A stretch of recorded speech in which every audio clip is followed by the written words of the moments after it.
Please sit down, my dear student. আজকে আমরা কি করব? প্যারাগ্রাফ। কি প্যারাগ্রাফ? ফার্মার। এই যে ফার্মার যে বিভিন্ন শব্দ আমি দিয়েছি সাপোর্ট। সাপোর্ট অর্থ কি?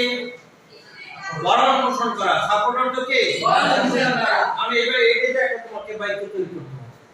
একটা বাক্য বলো। Farmer is a person who supports his family by cultivating his land. By cultivating his land. তাহলে সাপোর্ট হলো ফার্মার এমন এক ব্যক্তি যে তার পরিবারকে ভরণ পোষণ করে জমি চাষ করে। তাহলে সাপোর্ট আমরা একটা বাক্য তৈরি করলাম। Farmer is a person. এইভাবে তুমি বাক্য তৈরি করার যে কোনো প্যারাগ্রাফ প্লেসিং দাও, যে কোনো প্যারাগ্রাফ কি হয়ে যাবে? সহজ হয়ে যাবে। তারপরে কি শব্দ আছে? হার্ট। তুমি আসো, please come here. Please come here. Heart একটা বাক্য তৈরি করবা। হার্ট আসো, প্লেস কাম হিয়ার। হার্ট একটা বাক্য তৈরি করো। শুনো কি বলে। হার্ট তো কঠোর পরিশ্রম। হার্ট তো কঠোর। বলো। He works hard all day long. He works hard all day long. একটা বাক্য তৈরি করো। He works hard all day long. Place sit down. তুমি তোমার সিটে চলে যাও। তারপর কি লেখা আছে? গ্রো। বলো গ্রো অর্থ কি? উৎপাদন করে। তাহলে কৃষক কি উৎপাদন করে?